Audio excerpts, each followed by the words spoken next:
Good morning, welcome along. Let's get this in full screen mode. There we go. Lovely to have you here for another Sunday morning live stream as we continue our second season with Darlington and our first after promotion to Division 2. For those of you that have been following along so far, draws galore and not many goals going in at either end. But we're in the January window and we've got a striker almost agreed, but there are a couple of problems surrounding it, which we'll talk about in a minute. Firstly, though, good morning to you, Rob. Good morning to everyone else popping in. I know it's probably hard for a few of you to be awake after watching some of that England game yesterday. I watched the first half and will concede that I then walked off and made dinner because it was that dull. And just a reminder for the Southgate Out Brigade, we used to average 4.5 goals a game in qualifying under him. And we used to win those sorts of games 6, 7, 8-0. So be careful what you wish for. My usual statement of the morning to start off. However, we are here with Darlington and we have got about 2 weeks to get a striker over the line. It is the biggest weakness in our team and it has clearly stopped us scoring goals this year. Obzera, our new loan player, has got 10. None of the others have got more than 2. And we've got to make decisions here. Now, we got a deal agreed for Paul Smith from non-league. I'm making up the name Paul. It's P. Smith. I've no idea what it is. However, we're £6,000 short of being able to afford him at the minute. We've also made an offer for Tyndall, a youngster from Farnborough in non-league, who's not quite as good, but is younger and is cheaper and affordable. So depending on what happens over the next week, we might end up with him instead. But either way, we're going to have a new striker this month. Then hopefully we can get another offer from McGurk and get him off the books, because the one we missed out on is a little bit unfortunate. Liam, good morning to you. Good to have you in. Rob never wanted Tuchel anyway. No, I never wanted Southgate out, to be honest, and I'm pretty sure I'm going to be proven right as we go along. So this morning, we've just got games and transfers to worry about. We've got no hoarding problems coming up. Rob, thank you very much. 6 months on the Prime sub. Thank you for the kindness. Do appreciate it in the morning. And I've got to say, I was catching up with a couple of your Truro blogs yesterday, which were very good. A level of writing I forgot about many a year ago. You wouldn't read my my blogs and think I got an A in English back in the day, would you? But yeah, very entertaining. It's something I really want to get back into more. I've kind of drifted off it because I've not done an FM24 save recently. But I'd love to do one next year. And I think doing less FM saves will help me. I won't have the 2 running at once. I'm a professional copywriter, so I hope so. Yeah. I mean, I did have the academic skills at one stage in my life, but I think that was well over a decade ago. Yeah, I mean, to be honest, Rob, I've always gone for the same approach, whether I'm making videos, blogs, or whatever.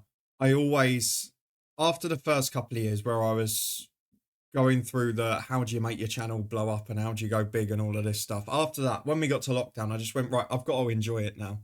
I think that's the most important thing, isn't it? Like, as long as you're doing something that you would enjoy and that you're enjoying making it as well, then if you get a cult following of 20 people who are going to read it, or you get a casual following of 500, it'll be worth it for you, won't it? It's got to be a hobby that you enjoy so that you don't end up with the burnout that so many people have. I'm just checking the contracts. We have got nobody running out apart from McGurk. Bit worried about the loan players. And I think, sadly, Rob, that's the thing that people don't mention when you see the how to earn as much money as possible from your side hobby, or how to get as many views as possible on a video, how to get your article read. And all of the engagement is about clickbait and drawing people in. And you're not bringing in an audience that's actually interested in your sort of content, articles, videos, whatever. All you're doing is literally attracting clicks and views. You're not getting people to stay and have a chat with you or stay and engage with what you're doing. It's just that you've made something that someone has to click on because it says something ridiculous. One of the unfortunate areas of the modern world, particularly in mainstream media now as well. We've got a Monday night rearranged game, the last one without a new striker in. So I'd imagine this is going to be pretty low on the goals front. Hopefully, after that, we'll be able to score a few more. But we're rated pretty evenly on paper. We are a good side, but The biggest weakness being up front is not what you want.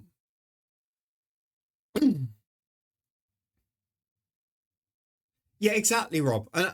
But then I find it frustrating when like bigger videos creators and then some in the non-FM world that I follow and watch have been guilty of this as well. And I'm still fans of them, but they make a video going, excuse me, the voice is going, they make a video saying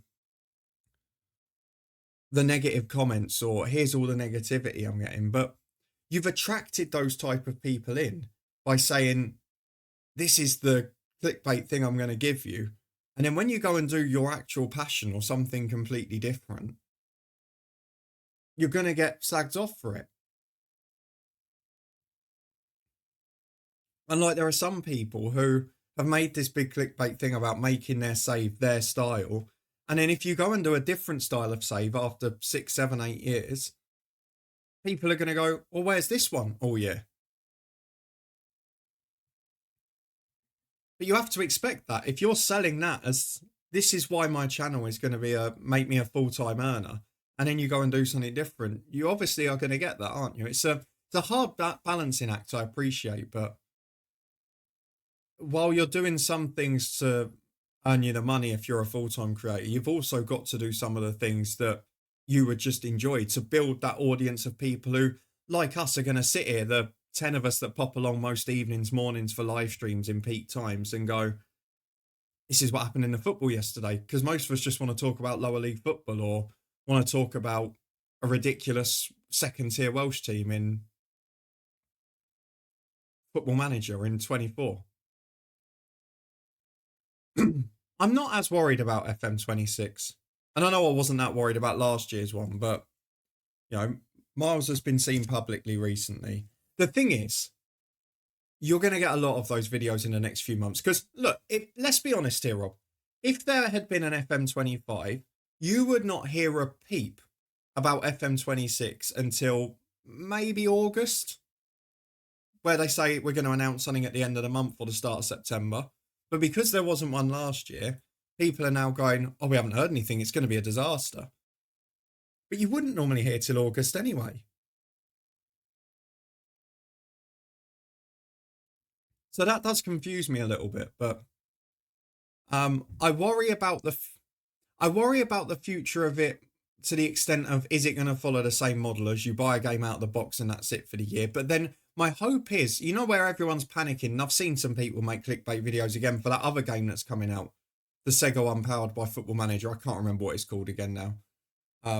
Where it is basically like the FIFA Manager, a FIFA Ultimate Team style mobile game where you just go and buy consumables. My hope is that that is just Football Manager signing into a contract to make the money back there so they can leave Football Manager alone.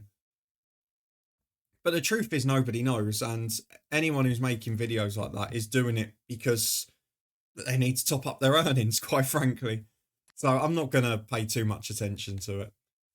Let's go and skip through this match. I imagine it'll be low scoring. Stockport are one of the better sides, so they'll probably beat us as well.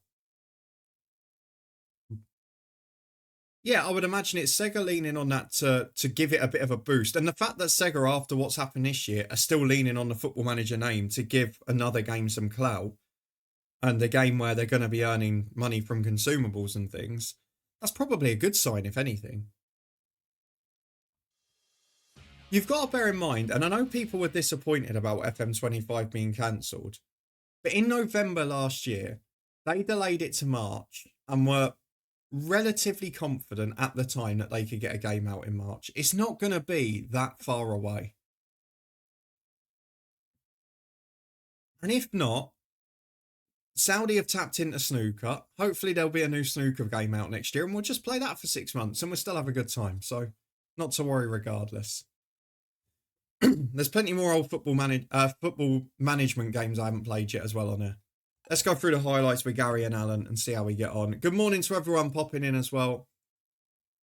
Apologies for the drifting voice this morning.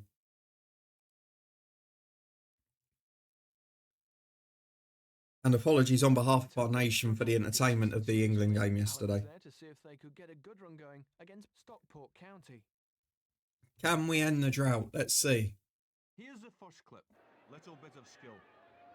So again, we're going to have most of the attacks. We do that in every game. Whether we can score goals from it is always the different question. And it's easy to deal with. Fired up 001 this week. Could not buy one with Bolton. That's the year you came up in real life, wasn't it? Because LMA Manager 2001 was the first game I had. Oh, so that'd be the year after you came up. Right, okay. Because I always, LMA 01, I always used to play as like either Fulham, Blackburn, Bolton, try and replicate it and then succeed in the higher division. And LMA Manager 2001 will probably be one of the next ones we go for on here. Just before half time. And that's an awful As that was, I think, probably the first management game I ever played. pinpoint accuracy. Stockport starting to get on top, and we haven't taken our chances, as is usually the case. We're playing for a 0-0. So you came up in the playoffs that year, did you? And then Fulham and Blackburn were the top two. I know Fulham won it because they had the points record at the time, but I can't ever remember which way round Blackburn and Bolton were. Great head down. That's right, yeah. Great interception. The keeper will And there were some classic players in that team, weren't there? I've been Burgess and Charlton at fullback. Trying to think, Ricardo Gardner would have been there already, wouldn't he? Speak well here. Michael Ricketts would have been up front because Kevin Davis wouldn't have joined yet. Per Franson, would he have been there still? Darlington Before you got a will be Kocher? managing a draw today, then. A 0-0 draw. I am so surprised. Who knew that was coming? Kevin Nolan would have already been there, wouldn't he? Jussi Askalainen would have already been there.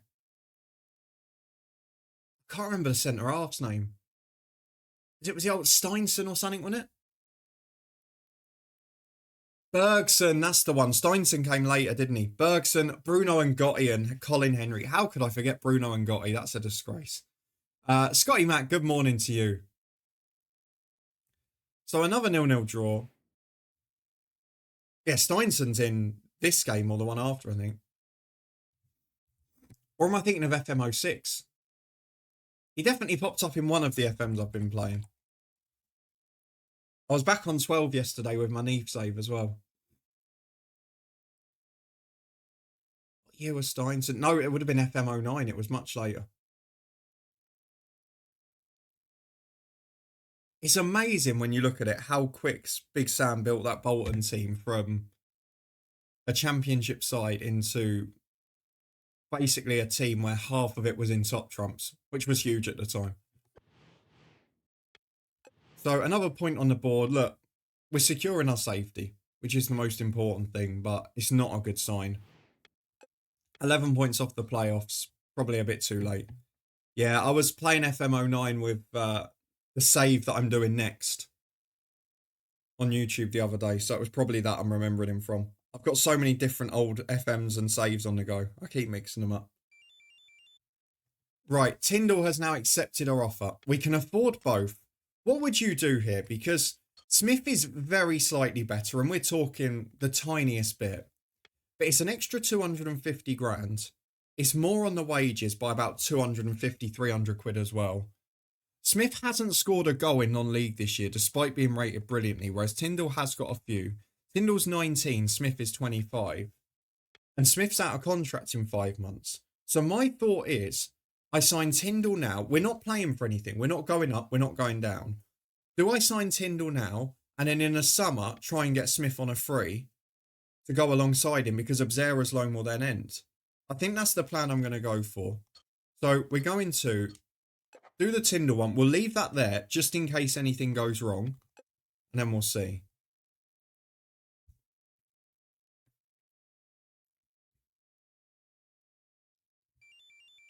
Ah, Liam, what a peaceful Sunday, eh? That's why I do this on a Sunday morning, because I get up and then can't be asked to do anything for a couple of hours. Although we have got to do the full works house clean today, so not going to be an entertaining day for me either. Although there is a little bit of football this evening. For anyone who doesn't know, the Nations League final tonight is on ITV for free. Be a great game, Portugal-Spain, I think. So looking forward to that one. Belgium-Wales tomorrow on BBC One in England, which is unusual. And then on Tuesday, unfortunately, we're here. I think I'm going to watch Northern Ireland, Iceland over England, Senegal, because I just can't bring myself to watch it.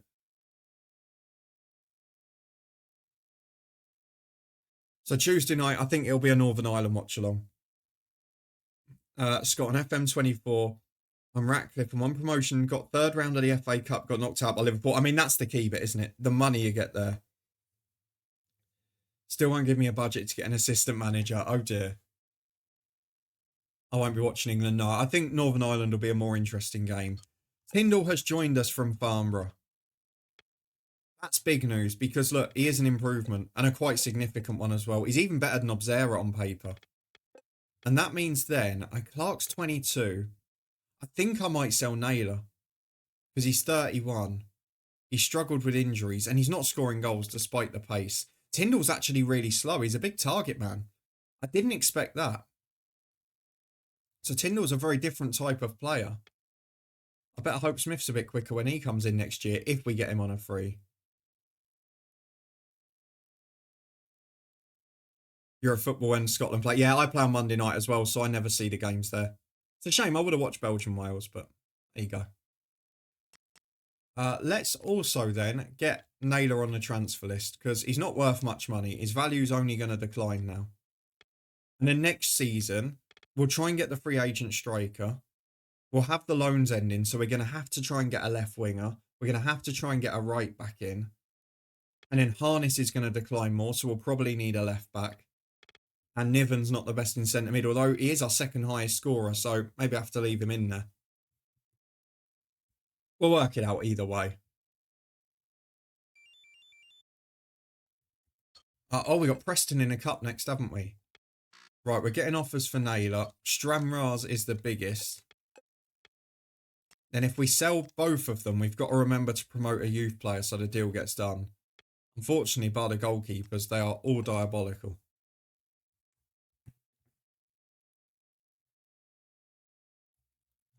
I'm just going to have a look at the transfer centre because I've not really been keeping up this week. I'm waiting for Hull to announce the new manager next week as well. Oh, Aaron Ramsey's leaving Cardiff to go to the Mexican League. Okay. It's an interesting one. That'll tempt a few people into an FM save next year, won't it? Ben Davis has extended his contract.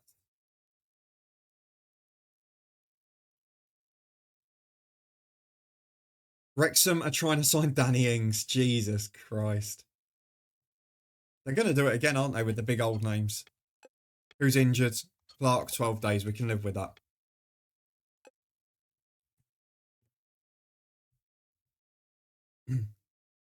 Scott, I tell you, this is the biggest thing that Southgate managed to achieve is we were on it even for qualifiers. And we used to batter those teams in a way we'd never done before. It's gone back to what it was, boring to watch. People who are disengaged. I said it from the very start when he left. People are going to realise in a couple of years how good a job Southgate did. I'm very confident in that. I only watched the first half, Scott. At 0-0 at half time, I turned it off. I went to make dinner. It was so bad.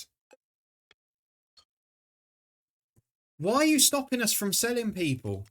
I don't understand.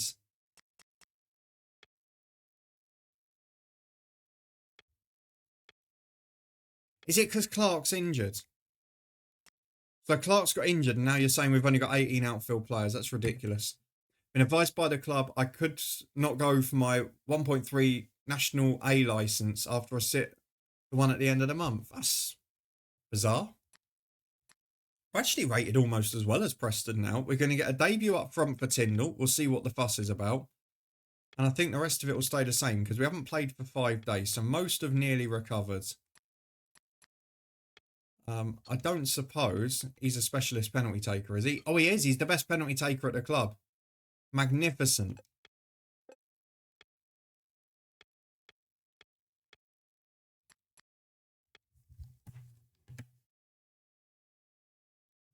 If I'd have carried on watching after 6, Scott, I would have switched to Northern Ireland, as I will do on Wednesday.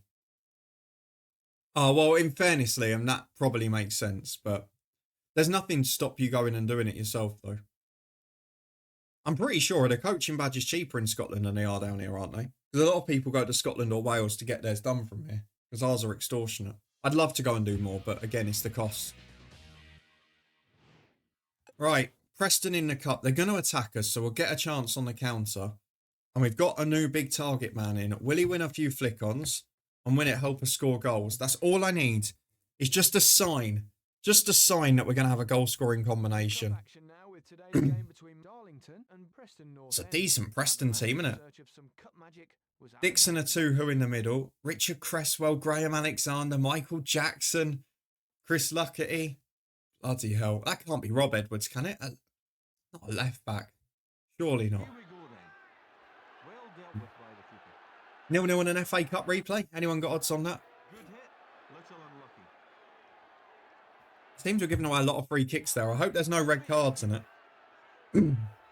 We do like to pick a few reds up.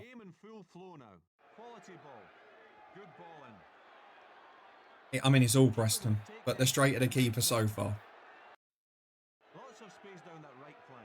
Anyone fancy leaving our half? Although I say that, we dominate most games and don't score.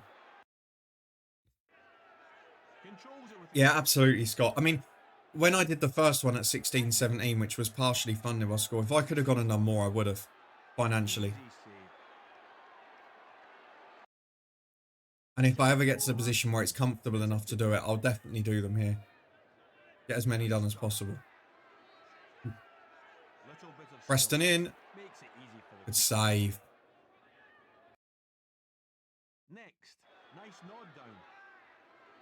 That's cheaper than England. The 3 elements of the UEFA C down here work out about, I'm sure it's about 1,050.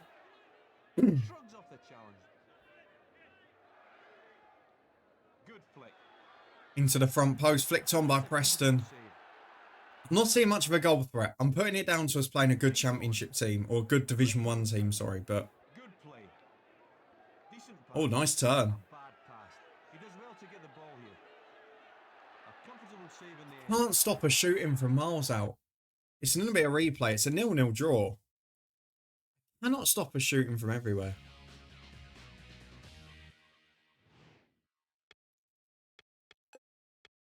So another good result in the FA Cup. We've beaten Chelsea. We've drawn with Preston. It's a great little run. Boring Darlington. Yeah. We've got a match on Thursday. Is that the replay that's been scheduled in? Because that's going to ruin our league form. Not that it matters. We've got nothing to play for, but... No, that's Boston at home. I mean, they're near the bottom, aren't they? They came up with us. Yeah, Boston are in the relegation zone at home. So that's going to be the test for the new front line. I mean, his rating there is about 5.5. It's not good. I'm not sure what to do. I think now maybe we've got him. Do we play a little wider? Do we aim for Wainwright and then get the ball into the box? Telford have pulled out of the Smith deal. We're going to leave him on the shortlist because he'll be a summer out of contract player. We'll try and sign him for free then. What do we do? I feel like I've got to change something. I don't really have the dominant players in the middle to pass the ball all day. Because look, the passing range for McMahon's decent. I suppose for Niven, it's not bad, is it? Let's do it. Let's try and change our style. We've got nothing to play for. There is literally nothing to lose. So we're going to play a little shorter. We're going to play a little less direct. And we're going to play a little wider. And we're just going to try and assume some sort of control of our attacks. Some sort of pattern to them. Rather than just shooting from miles out. And my figure is, if we play more patiently and we get it wider, then hopefully we'll get more balls into the box and more chances from within the 18-yard box. Rob, 8 games into 2062. City are in a relegation zone. It's only taken 35 years for it to go wrong, eh? I think I'll stop the children's as UEFA C and move over to the one after. Yeah, absolutely. You've got to do the thing that you think is right for you.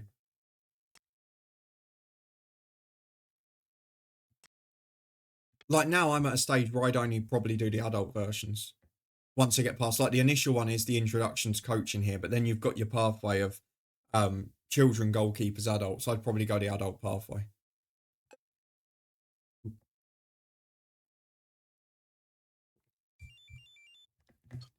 Well, the youth team have lost, but now I don't want to be rude because we've been awful, but this is a game that we should win on paper. Whether or not we can produce the goals to do it is a very different thing. Look at the difference in quality there. We've got everyone fully fit. Clark's the only injury, but he wouldn't be in the squad anyway. We couldn't ask for a better opportunity.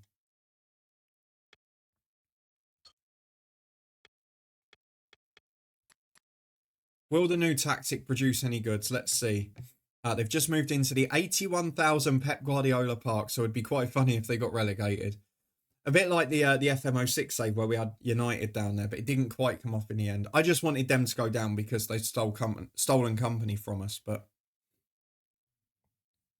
what can you do? Paul Bastock in goal and Clare up front. Redfern in the middle, blimey. I love some of the names that pop up in these. There's some relegation zone fun in my upcoming save as well. The first season of that. Come on, Gary and Alan. New tactic, new us. We're going to score 3 or 4. We're going to be a completely different team. And then I'm going to talk all afternoon about I'm a tactical genius with 22 scored in about 30 games. It's time now to have a look at some of the action from today. Get it to the big man up top. Neil Redfern, what a legend. He was very briefly last season manager at Farsley Celtic in that mess of a season. I think it's David Stockdale now. I'm sure it's David Stockdale. Let me have a look. Unless he's left as well, because they did get demoted to step 5. Oh, we're 1-0 down, and it's my favourite player who scored it. My first footballing hero, Stuart Douglas. Scored 2 in the first Luton game I went to. Oh, we've scored, McMahon. There you go. Straight into the keeper's hands. Yeah, David Stockdale is the manager still. And an expert. Even though they've been demoted to step 5. Good play. Look at the patience on the ball here. No, why are you shooting? That's not what we wanted. Close to half-time. It goes way too near the keeper. Goal kick. The only good sign I can get out of this is we are having more corners and free kicks in attacking areas as McMahon puts one in, which does suggest to me that we're getting the ball down in attacking areas more often and getting it wider. Heads it on. Up to Obzera, great football. Keeper will take them every I like the patterns of play better. We've had shots from inside the area. through the half. Picks up from the throw-in. I have got to bear in mind, though, that this is one of the worst teams in the division, so we can't read too much into it. But here's Neil Wainwright. Great ball in. There's your man. Oh, nearly. Oh, hang on. It's still going. What? It went in. I gave a penalty before. Tyndall scored it. Why did he give a penalty when it was already going in? Nice anticipation. I tell you what, if we hadn't scored that pen, the referee would be getting some stick post-match, wouldn't he? Just a little too wide of the top. There is a little problem with this I'm seeing, which is we are nowhere near as solid defensively. I'm guessing because we're not as compact in the middle of the pitch, so there's more room out wide. Point accuracy. Good ball in. Strikes it What? right. Oh, something weird happened there. What the hell was that? And that's a poor touch. Keeps it nice and simple. It is an uncharacteristic goal fest, but I'm starting to think that the tactical change has worked. So much so it's even confusing the match engine. But 3-1, we said we'd score 3 or 4. A lovely ball. And we're still going. Look at the chances we're creating and all the shots. As we score a 4th with Naylor, all of the shots are in the box.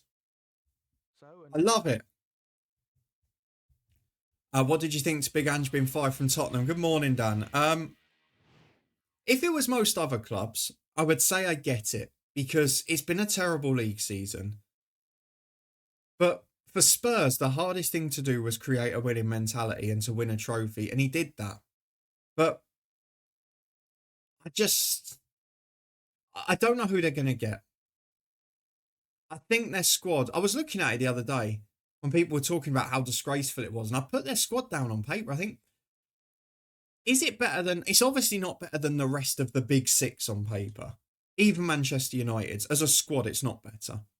Then I went, is it better than Newcastle's squad on paper?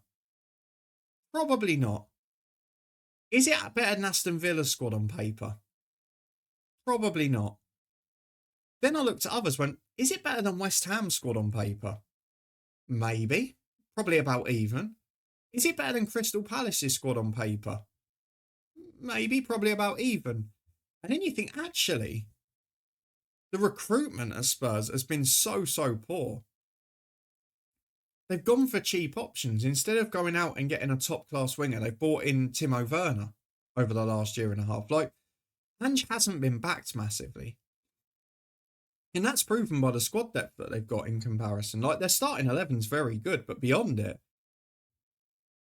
until they brought Danzo in January, they didn't really have backup centre-halves behind Dragusin. But this is an owner who sacked Mourinho 6 days before a cup final. And it wouldn't shock me if Ange had bonuses in his contract that were going to be fulfilled. And they just went, let's go for a cheaper option. But I don't know. I don't think it's the right decision personally. I think it's a very different dynamic. And we've seen other managers do it before and be lauded for it. Like Mourinho has binned off league seasons and said, I'm going to win Europa League. Did it with United, didn't he? The first year, and did it. I'm interested. But ultimately, I think it works out okay for both parties because Spurs are now a more attractive proposition thanks to Ange. And Ange is now a more attractive proposition because he's gone into Spurs and won probably the biggest trophy they've won in my lifetime. They won a League Cup in 2008, didn't they? But they haven't won anything big in the 21st century. They've won a couple of League Cups. And Ange's gone in and won a European trophy and a reputable European trophy. So his stock's going to rise because he's done that with Tottenham, the club that couldn't get over the line, with Conte, with Mourinho, with Pochettino, whoever else. I hope Thomas Frank doesn't go. I know it sounds like he seems keen, but if I were him, I'd think very carefully. I know at Brentford he's maybe looking and thinking, look, we've lost Tony, we're going to lose Bueno this year. I can't keep replacing it. A bit like what happened with Southampton years ago, where they kept selling their stars and then just at what point does it run out? But I hope for his sake that he doesn't go. We'll see. League table, we are back in the top half. Yeah, and that's the thing. I know Brentford have brought in Kelleher, haven't they, in goal, which will help. But going forwards, they've lost 2 of the 3 amigos now, basically, haven't they? Yeah, but then equally, those managers don't get opportunities these days, and that's why it's always considered a risk now, because we never get to see it.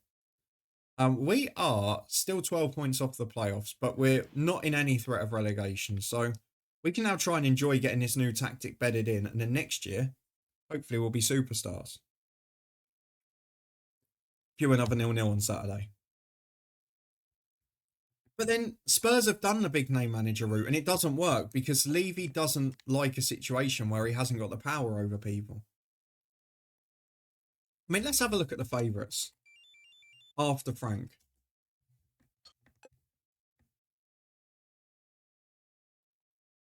So, favourites for the job: Thomas Frank, Marco Silva, Scott Parker, Andoni Areola, Kieran McKenna, Michael Carrick, Oliver Glasner, Roberto De Zerbi. I mean, that tells you everything. None of the elite managers are linked with that club.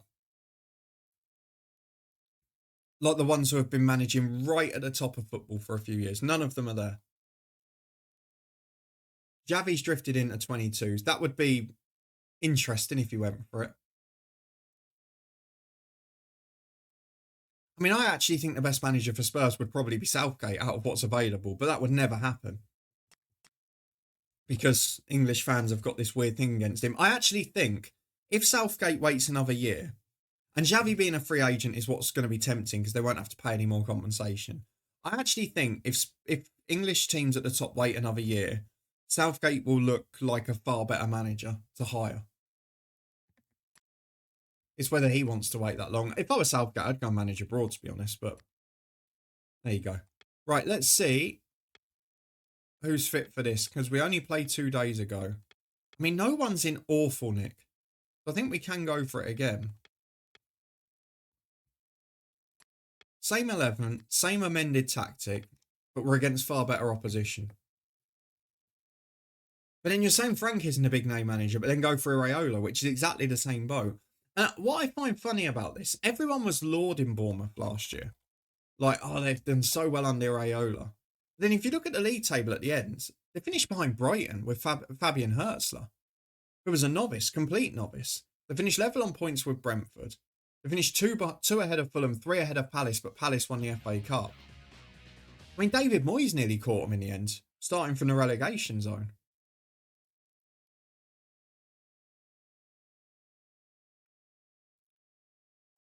Steve McLaren's accents in his interviews are the best things. Steve McLaren's, when he was at Twente, which, by the way, people forget how good a job Steve McLaren did at FC Twente. His Dutch accents were incredible. He did do a Jamaican one, didn't he, as well, when he joined the Jamaican national team. He does it every time. He's brilliant. Right, let's go for the highlights. But that's what I mean, Dan. Those huge names, there's a reason they're not up there with the favourites.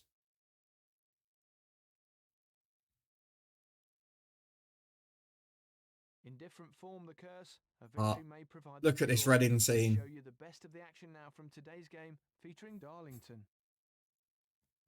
Look at this Reading team. Just seen Nate Noria's gone to City. Wolves must be an early relegation favourite. We said it last year, didn't we? The only team that could get relegated outside the bottom 3 is Wolves. And I think it'll be the same next year, unless there's a couple of disastrous decisions in the middle. Like if Brentford lose Frank and don't replace him, well, that could be a situation. But not sure what's going to happen with the clubs coming up so far. Here's the first bit. Laka, welcome in. I can't see Iraola leaving Bournemouth. It was a decent hit. We all say that, Laka, but then when someone throws particularly if Tottenham were to throw like a 4 or 5 year deal with an extra 50 to 100 grand a week, then suddenly you go, Good head on. that's the money. I mean, the only difference is with Iraola, compared to, say, as Jamie Curtin makes it 1-0, compared to a McKenna, compared to a Hertzler, compared to probably even a Thomas Frank as well. And I mention it a lot. I said it with Nathan Jones when he left Luton the first time. And Graham Potter had it as well when he left Brighton for Chelsea. When you've been a top player, which Iraola was, he's built up that financial pot and security during his career, where his family are protected and he can think a little bit more about his coaching. With some of the others, as a former Luton man, Kevin Watson scores against us, with Nathan Jones, with Potter, with whatever, they've not been top players. They've not ever been in that stage where they don't have to worry about mortgages from their earnings. Yes, lower league footballers, they're still probably earning £1,000 a week, a very good wage. But they've not been able to just go out and buy a house with a few weeks' wages like some of the others have. And that perhaps is the big difference. Which is why those people get tempted to the job. So I agree with you in that sense that Iraola is the least likely of them to move. But I still think when the right job comes or a step up comes, he will. Because we've seen everyone does. Everyone's got their price. What's wrong with that ball? I mean, we're 2-0 down, but I'd like to score against Reading. It would give me some optimism. I thank you again, Rob, for the resub. Thank you everyone else getting involved in the chat. I think this Reading game is showing that maybe Boston were just an anomaly in terms of their quality at the back. What are we doing there? Oh, another early red card.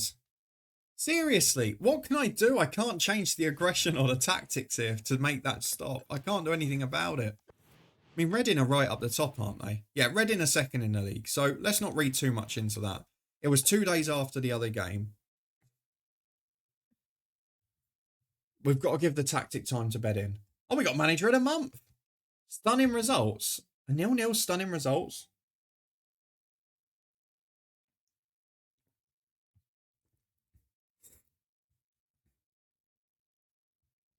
I'm not sure that is stunning results, but there we go. Niven gets a 2-game ban. We've got Preston in midweek in the cup replay. How did we get manager of the month? Were our results that good? I'm not sure they were. So we lost 2-0 to Reading yesterday. We beat Boston 4-1. We drew 0-0 with Stockport. We beat Swindon 3-0. We lost 1-0 to Gillingham. And we won 1-0 in the cup against Chelsea. Maybe that's been factored in, the cup results, because I can't see how we've won it on league form. Because on league form, we've won 2, drawn 1 and lost 2. Bang average. How bizarre. Ah, you can't put that on Benitez. He's a properly good manager. He's proven it over the years. He wouldn't be my style of manager, but he wasn't out. Didn't he manage Celta Vigo? I'm sure he managed Celta Vigo, didn't he? He managed someone. Yeah, Celta Vigo last year, Rob. Yeah, spot on. I mean, he didn't do a great job by all accounts, but he was there. Niven is suspended. Fitness-wise,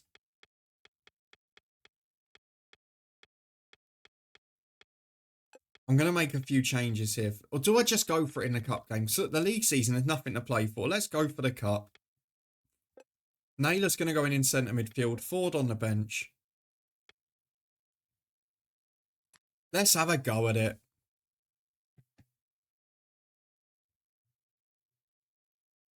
Yeah, they've got 23 games from the FIFA Club World Cup. We're going to watch some of them on camera. And I should mention as well, just in case you are interested in watching it, all of the ones on the zone are free to air. So you can watch them without signing up to it. And the under-21s Euro starts next week, and that's on Channel 4.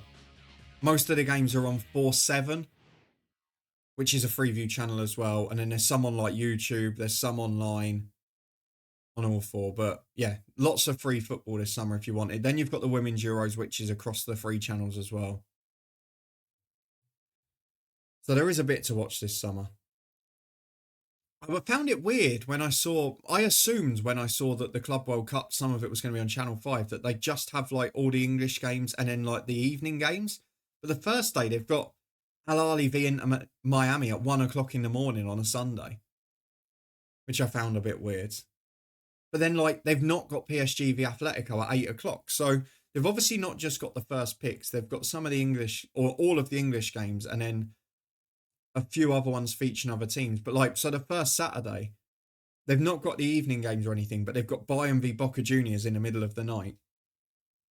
But then they've not got Flamengo v Chelsea the 7 p.m. before. So it's very much the games DAZN decide they can have, I think. Oh, well, if you win it, Dan, enjoy it.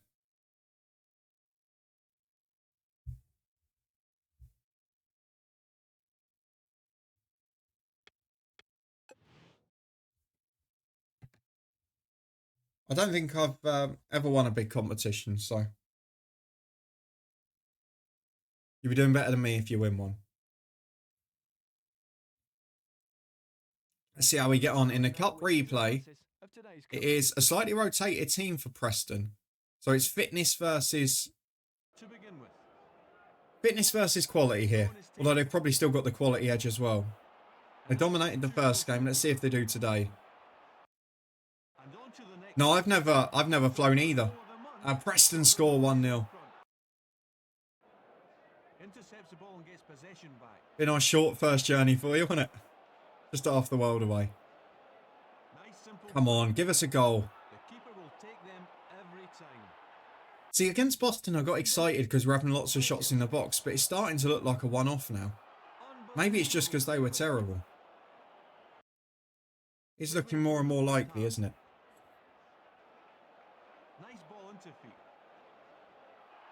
Ah, it's a great goal. Richard Cresswell, that is unbelievable. 2-0 in 25 minutes, and I'm regretting not resting people now. Because the league game, we're going to have to. Is that a nice nod down? I mean, it's a nice nod down for the striker. I don't think when you're a defender in your own penalty area, you want to be nodding it down. Not sure that's normally the way you'd act.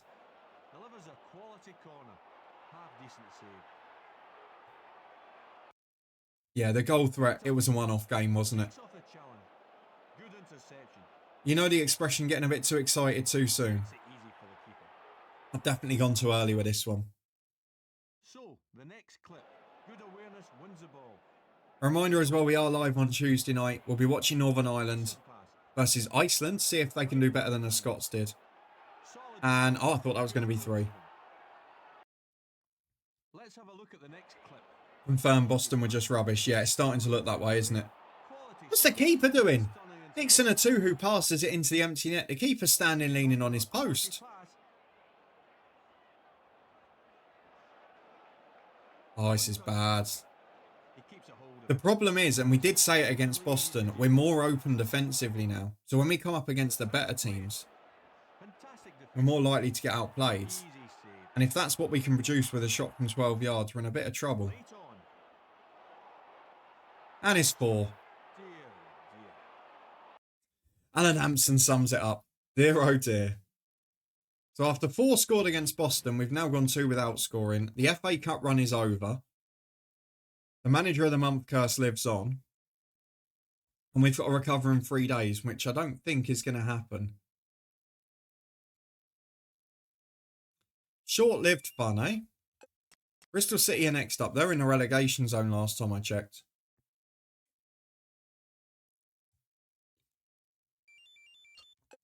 The youth team have obviously beaten ours.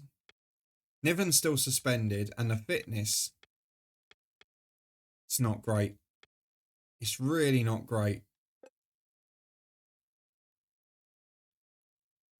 I'm a bit worried about it. I'm going to stick with the same team. I'm just going to keep pushing through. We're rated slightly better on paper, so Bristol City must be really underachieving this year. I just want to see if against a side that's shipping goals for fun, again, can we create chances? Because that's what we did against Boston. They've got a good team, to be fair. They've got Carey and Millen at centre-half. Tinian and Doherty in the midfield. Murray's out there as well. Peacock and Mamadi Sidibe up front. What are they doing in the relegation zone in Division 2?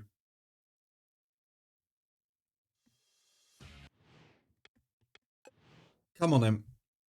There's got to be a goal. We've got to score one, haven't we? We've got to score one. In different form, the curse, a victory may provide. In different form is definitely the right way to sum it up. Not sure that if that's a highlight, I worry for the quality of this game again.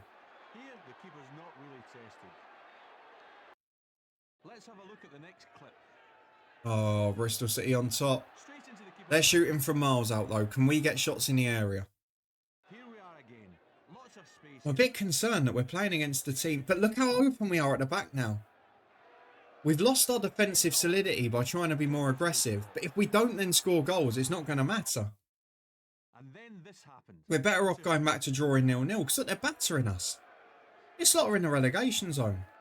I know we're knackered and we've had the extra cup games and whatever, which is definitely playing a part with a small squad. To half-time now, and that's a little unlucky. But because we're playing wider now, there's so much more room in the middle of the pitch for them. Great head down. Good header from Tyndall though. That's what we brought him in for. But now we're back to shooting from 40 yards. And I'm playing a higher line. I want to get up the pitch. Nice simple play. Nice ball into feet. Just get us a shot in the box. Well, Pass it.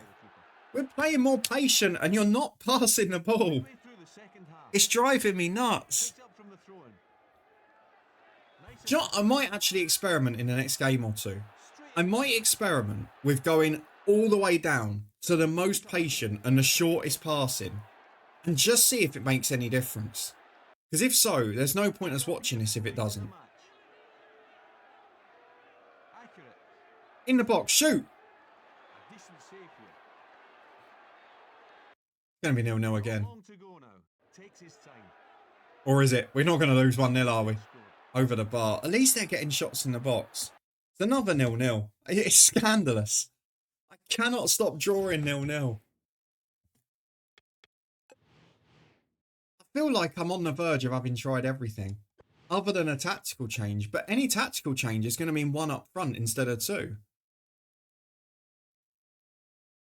And that's going to be more defensive, isn't it? And I've not got the midfield to do it. I mean, next season, maybe I'll look at that, but I genuinely don't know what I can do about it.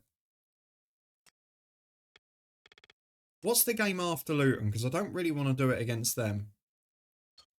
But the game after that, Colchester away. Where are they in the division? Right, Colchester are bottom.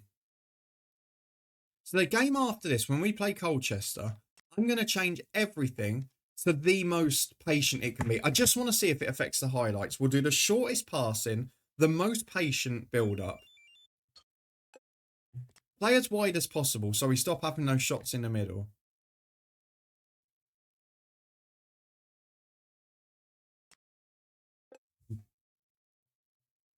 So after this game, we're going to do it. We're going to go just for I just want to see if it makes a difference.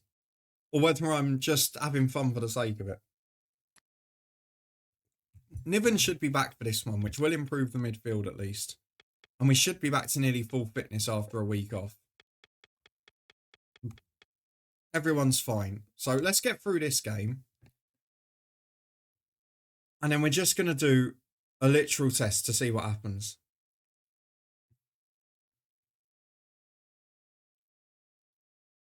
Look at that Luton side. Emerson, Boyce, Robinson, Nichols, Forbes, Howard and Thorpe, Chris Coyne at the back. Phil Davis also part of that FM06 save.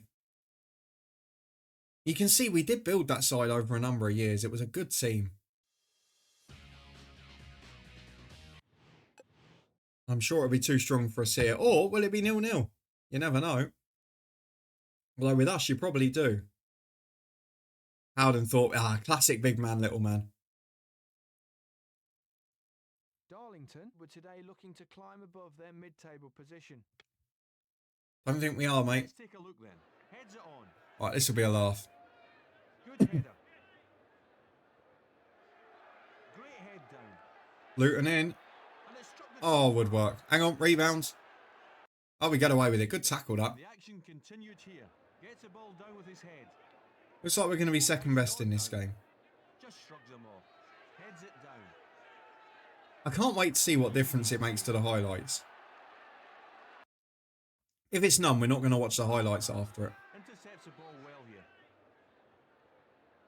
A lovely ball. Oh, we're giving it away again. Here, the keeper's not really. And I know it's something that we can do because we're tactically, or sorry, on paper, we're as good as most of the sides we're coming up against. We need to get it right for next year. Big ball into the box, flick down. Good save. We're clinging on at the minute. There's no doubt that this tactical change has made us more open. But does it make us more of a goal threat? There you go. Get it wide. Why is it not a cross? He's just shot from the byline. That's ridiculous. Great head down. No problem for the keeper. Oh. Through the half. Nice ball into feet. Please. Straight into the keeper's hand. Please, someone take a touch and go into the box. Anywhere else, and it's a goal. Darlington. Oh, man. And they remain mid-table. It's 0-0 again.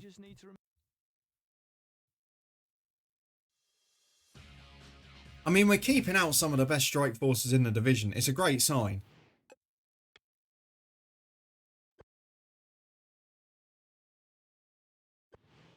I don't get it, Rob. I'm trying to play attacking football. It's not like I'm setting up for a 0-0.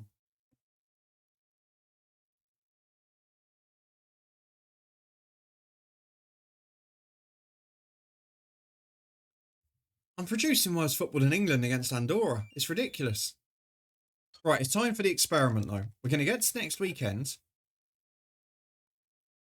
We are now going to learn if the tactical sliders make any difference. So this is what we're going to do. In fact, we'll do it from the next screen. But we will find out for sure now. So here we are. Same 11, but passing, the shortest. Patient, the shortest. Wide play, the widest. Attacking play will go up another notch. Pressing will go up another notch. We're just going to try and get further up the pitch. So we look at this tactical setup that we've gone for today. The highlights have to be different. We cannot have every shot from 30 yards. We can't have long balls just being flicked on. This has to look different. And in fact, I'm going to push these up another one. I'm going to push them right up just so there can be no doubt whatsoever. Shortest passing, the most patient. It's full tiki-taka mode activated, exactly that, before it was even invented. If this doesn't have a difference, then there's no point us watching the highlights. Because it's just proven it can only go one way. If we get loads of shots in the box or whatever, I'm just going to make it happen, regardless, because I want to be entertaining to watch. They've got Kemizit in midfield. They've got a bit of a weird side, haven't they? That must be too early for Glenn Johnson, isn't it?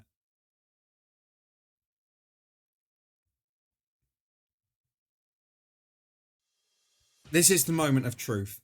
And I'm not going to judge it just on this game as well, because obviously we beat Boston 4-1 recently. But it's not about the scoreline today. It's not about whether we take our chances. It's not about whether we dominate the match. It's about how this looks. It should be the shortest passing, the most patient build-up, and a very attacking setup. Here we go. Darlington in possession at the back. To be fair, a couple of shorter passes there, then we give it away. That's what you want to see, isn't it? I mean, what I might have done is just ruined our chances against the worst team in the league, but and drawing 0-0. The shot's in the box. I don't think we've learnt a lot from that highlight, but the shot was in the box, which is a start. What we are seeing, though, is more chances for the opposition. But I'll sacrifice that at the minute. I'm willing to do it. I just want to see us in possession. At the moment, all we're seeing is Colchester dominate. That's not short passing. Right, here we go. Passing along. Passing. Okay, it's different. Okay, I like it. Okay, that was a passing move. That was a passing move. I'll accept it. Where's the defence? I mean, I know we've gone attacking, but that's a Mickey take. I'm sorry. There weren't any centre-halves there. I fully accept that we've gone more aggressive, but that's ridiculous.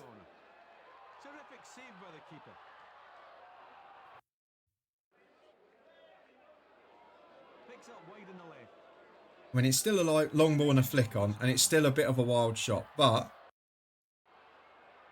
penalty kick, we're not going to learn much from that. I don't know if we've learned a lot from this game, other than we're not as good defensively. I guess the question is, do we look any more convincing than we did against Boston? Probably not. Right, we've got it at the back. No, it's not working. It's too much. So we need to go somewhere in between, don't we? It's a 2-0 win, so it's a good result. But we didn't look any more convincing than against Boston.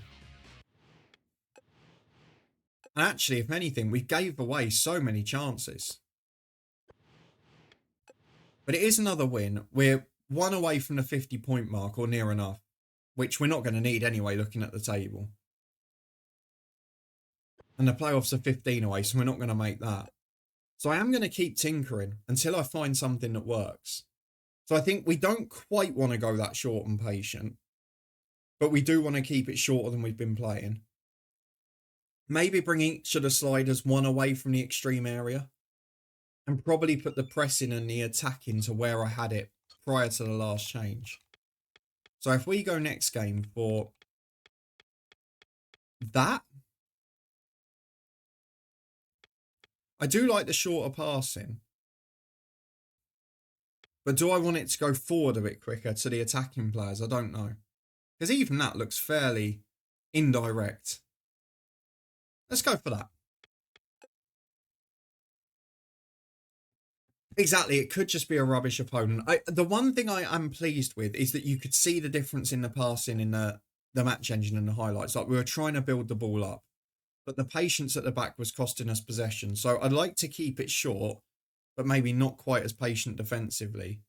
And obviously, we went all out attack just to prove a point. But I think that's somewhere in the middle, which is nice. What I don't like is our defensive line. The last game, we had it up here, but they were still passing it around along the edge of their own box quite a lot. I should have really looked at the match ratings for the players to see how it compared. Port Vale, I'm not sure where they are in the league, but they're not in the bottom 4. So this will maybe be a slightly better test. They're about half of an attribute point away from us. They're 5, we're 5.5.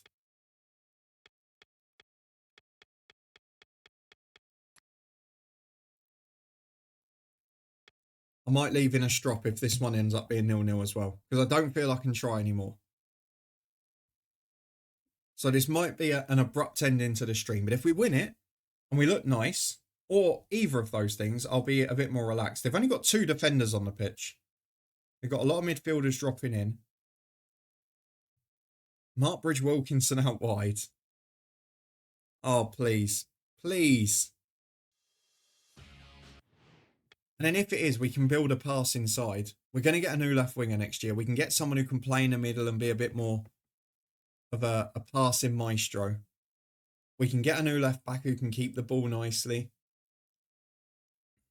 With a confidence boosting victory.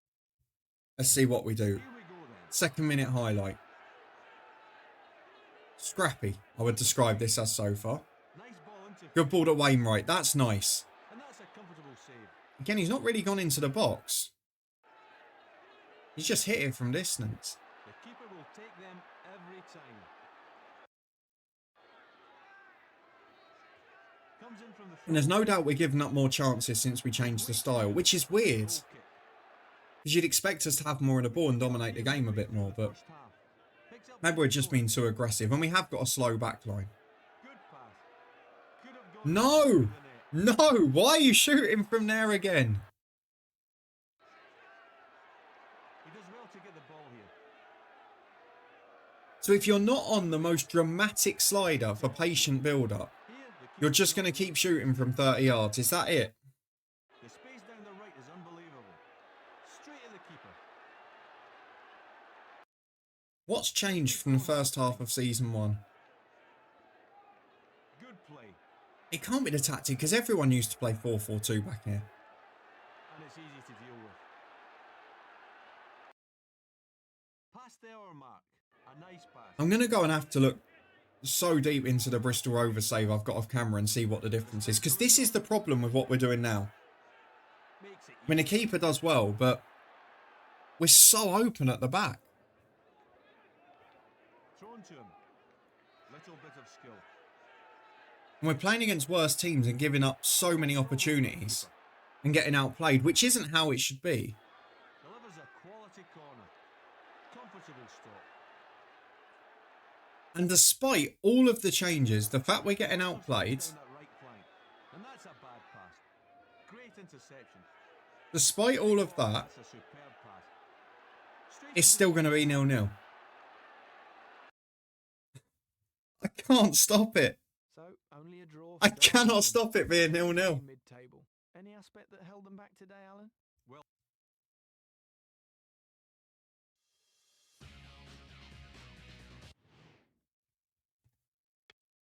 I mean, I've literally done every extreme tactic and it's still 0-0.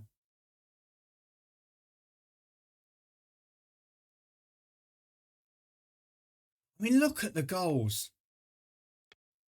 Everyone else in the top 14, 15, like everyone in the top half has scored over 40 goals and we've got 28 in 34. We've got the second best defence in the league. I'll tell you what I'm going to do. I'm going to take the breather quickly for a few minutes and I'm going to come back and we're going to watch a game. We're going to watch a game in full. We'll make it the last one of the stream, but we'll watch it properly. We'll do a longer one. But the player, Rob, we're the better rated team in most games going into it. Wainwright's the best player in the bloody division. So I think what I've learned here is the tactic makes no difference. There's no doubt in that. There's no difference in what tactic you use. We are probably suited to playing on the ball a bit more because we've got very good players in possession.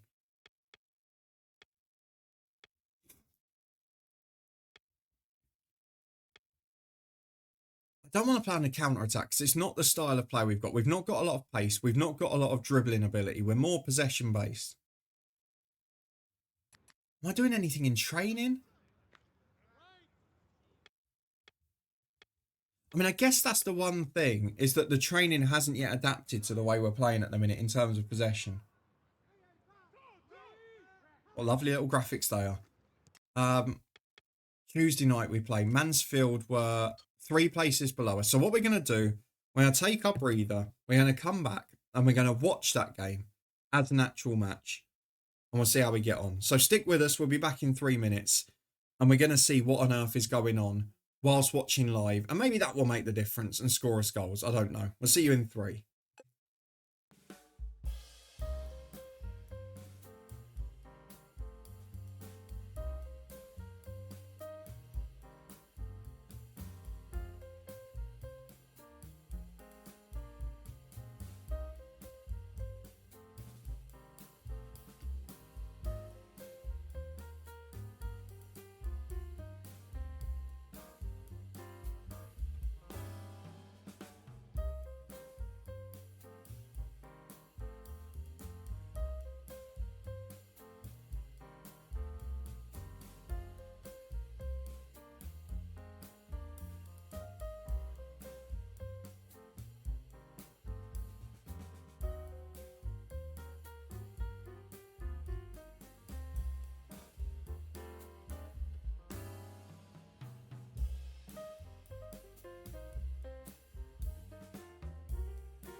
And we're back. Thank you for sticking with us. Thank you, Rob, for the resub again. And thank you, everyone, for being involved.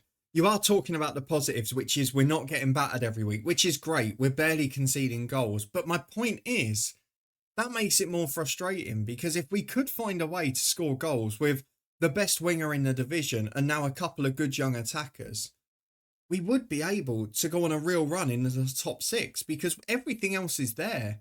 Defensively, we've got a great base. So we're going to try and build this style for the rest of the season now. I'm going to stick with this, but what we're going to do now is watch the games. Because does that lead to more goals? I'm going to actually look up online to see if there's anything about it. So LMA Manager 2003. I don't think it is because I'm not watching the games in the Bristol Rovers save. Let's have a look.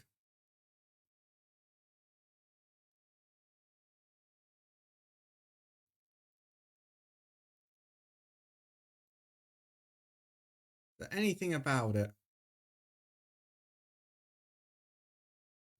Not really. So I don't think there's much more I can do on that front. We're going to have a go though. Look, we're watching a home game. We're going to watch it live. Who have they got in their team? Bobby Hassel. Good player. Christie up front with Larkin. Some lovely names in here. Kevin Pilkington in goal. I missed that. Right, players are coming out. Let's get the audio on so you can hear it. Just want to see as well. Both teams' names are on, that's fine. Sideline far view is all right. I wanted to see, do we need the ball trail on? We'll have a look and see how it looks on camera. Yeah, I think we need the ball trail to be able to follow it. I mean, that's just the big target man dribbling with it. Oh, it's a naughty tackle. Get the yellow card out, ref. Into the box. Shot from inside the area already. Oh, that's lovely. Progress for sure. I should do this more often. I miss watching these games. I don't know why.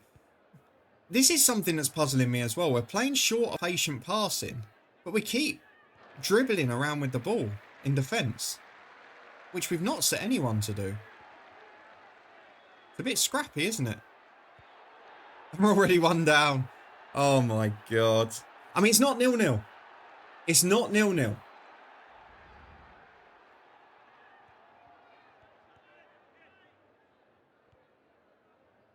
What I would say is he's got his 19th goal of the season. We might need to sign him in the summer. Get the scout reports out after this one. Neil Wainwright, that is superb. Keep going. Observe. Oh, he's offside.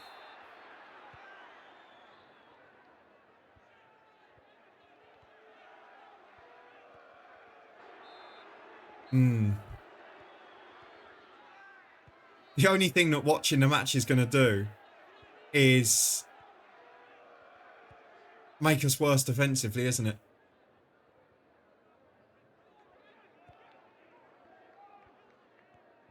We're definitely not playing short or patient passing. That I can assure you. I'm watching it with my very own eyes.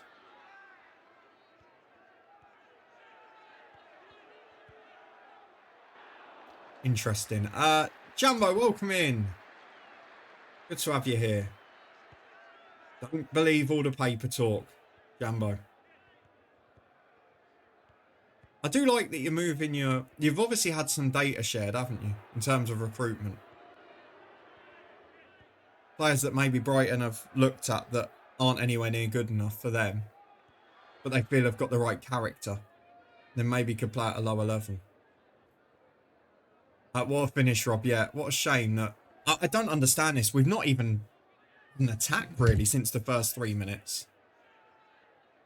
Jumbo, because he got a couple of things right after making 50 extreme calls this season. He got a couple right in a row and got overexcited.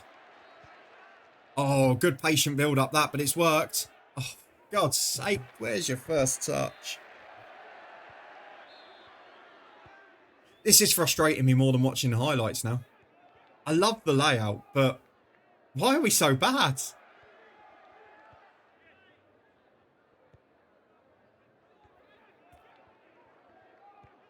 Short, patient build-up.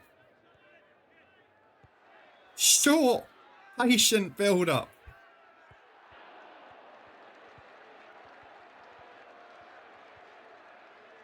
They seem to pass it around on the edge of their own box. How many times are you going to dribble out of defence and lose the ball? Seriously. I know you're the weakest player left in the 11 now, but this is... Oh my God, pass it, man. He's got a great passing range. He's a centre midfielder. His best attribute is passing, and he keeps dribbling into trouble. It's driving me nuts.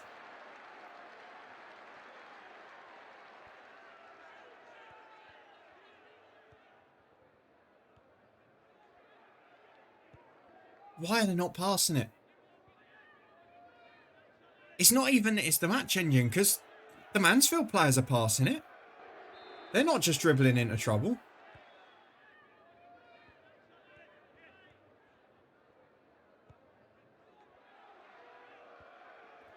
The goalkeeper's just come 30 yards out and headed it. What is going on? Wainwright, please. Please, Neil, deliver. Please, Neil. Good ball. Shot's poor.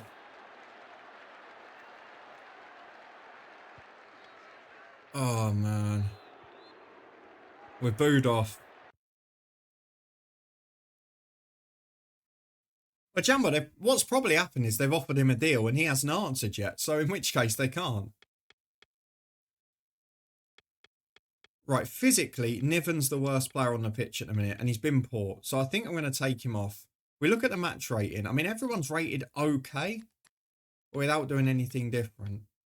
I think what we're going to do, because we've had so little impact on this game, and I know I'm going against my intuition here, I'm going to... They're not going to do that, Jumbo, because if they'll do everything they can to get him to sign one, because if they do, then they'll be able to make money out of him. I'm going to go back to what we were doing for half a game, because that's what the training is doing. So let's go back to what we were doing and see if it works here. At the very least, it should make us a bit better defensively. And stop those idiots dribbling through midfield. Neil Wainwright up to Tyndall. Loses the head up, but Wainwright's back again. Wins it for McMahon. That's what we want. Naylor gives it away. Tommy, how's it going? It's so frustrating. We're drawing. Forget this one. We're drawing every game 0-0. So we've come to watch one. We've been tinkering tactics. We've tried every extreme tactic we can. From direct to patient to passing out from the back. To as wide as we can, to as narrow as we can. And we've just kept drawing 0-0. We're now watching a game and a 1-0 down. Despite the fact that we're better on paper than most teams. It's honestly, it's one of the most infuriating experiences I've ever had.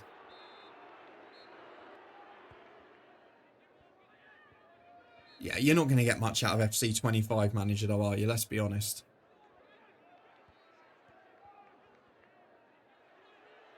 Stop dribbling! Please! Oh my God. Oh my God. I don't know.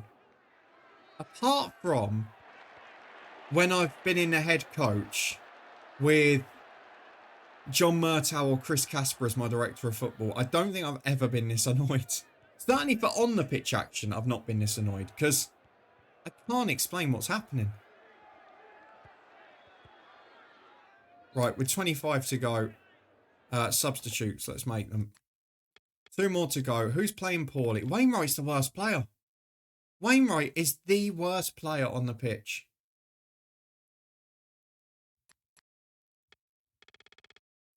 Fitness. Harkness off for Liddell.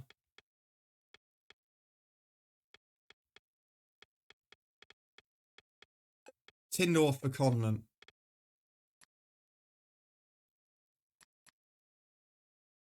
I'm so confused. So confused. I'm all not really, Tommy. I've been FM 24'd out for a while, so I didn't play it for about let's be fair, since February, bar the live streams where we were finishing off the Pels and save and then moved on. We hadn't played FM off camera or for YouTube for 4 months. So I've just gone back onto it now and started a bit of a fun Welsh save off camera, just going through it and seeing how we go.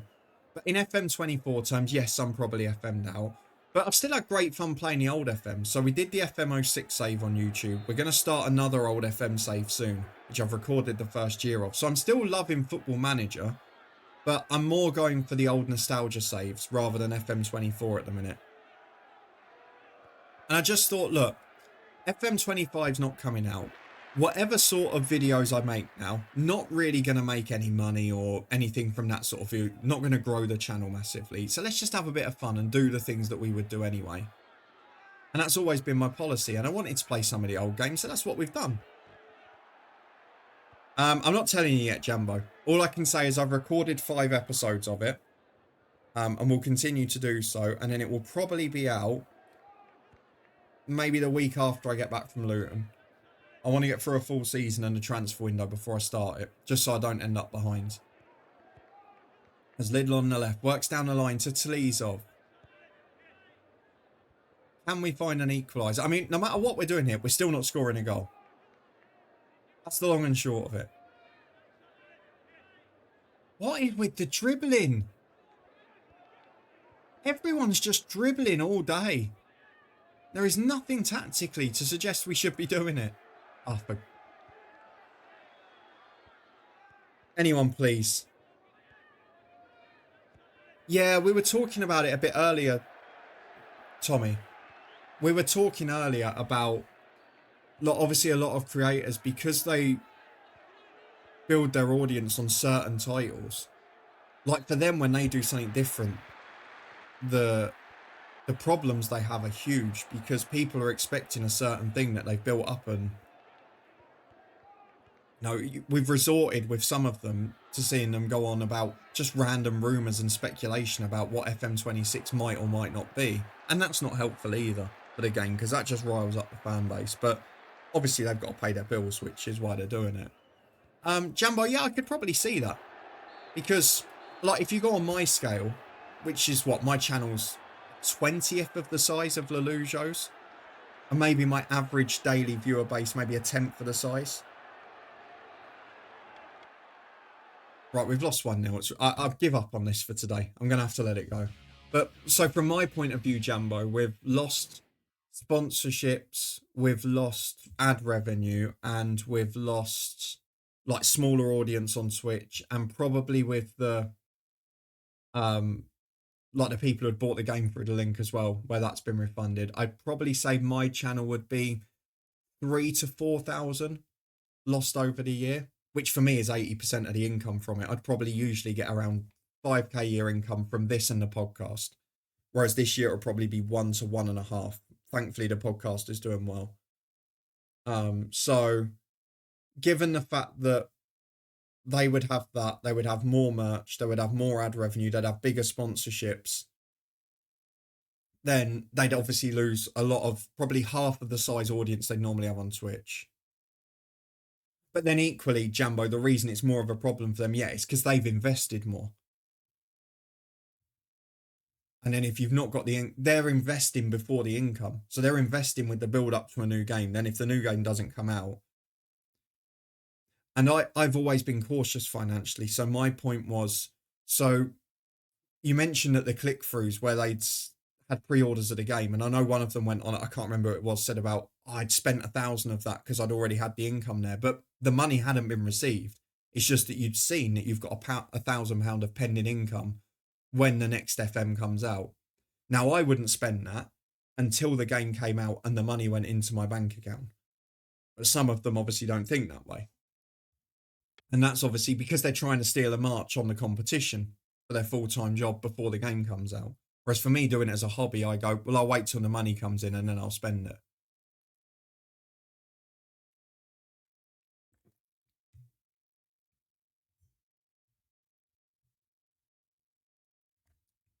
Yeah, and Tommy, to be fair, I've said this about a lot of the big guys. They're incredible business people. They've built a fairly niche and small game audience into a full-time career, which is incredible. But like you say, people who do something slightly different, and that's why this year, Tommy, I've just put more of the focus on the podcast, and actually that's probably grown by about 50% in the last year, which we've never done before since the lockdown. So it is nice to have a second thing, but it's always the pressure when you do it as a full-time career. And it's why I said I'd always keep my hand in other work, even if I got to the stage where I was earning a full-time income from this, which obviously I'm nowhere near. But keeping your hand in other work means that you don't have to rely on it.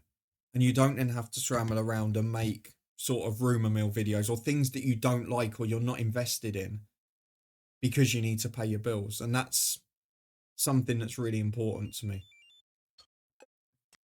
Right, we'll get to match day. We're not going to play it today because I think I need a break. I can feel myself getting frustrated with this one. But ultimately, when FM26 comes out, all eyes are going to be on it. And they'll be able to make lots of money, catch up for lost time, and all will be well. And ultimately, yes, they're going to have to live a little bit tighter this year, but they're people who are playing Football Manager for a full-time living. I think the game's probably still got a bit of credit in the bank on them there. And exactly, Jambo. There's always the option to go and do those things. Particularly for those, like, I think Plates as well was from a teaching background. There's quite a few of them who have done teaching or things like that before. Like, there's always going to be a need for that sort of work. But going back to doing it when you've been used to not interacting and working in your your own space on your own and in control of your own time, it does become difficult to then become an employee again.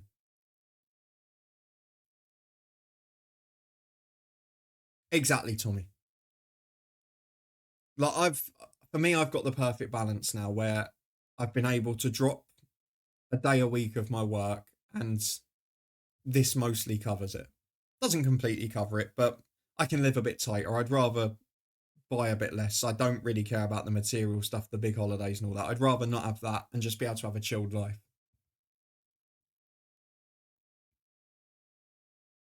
Jambo, any teaching career at the moment is undersubscribed. There's plenty of jobs. Trust me.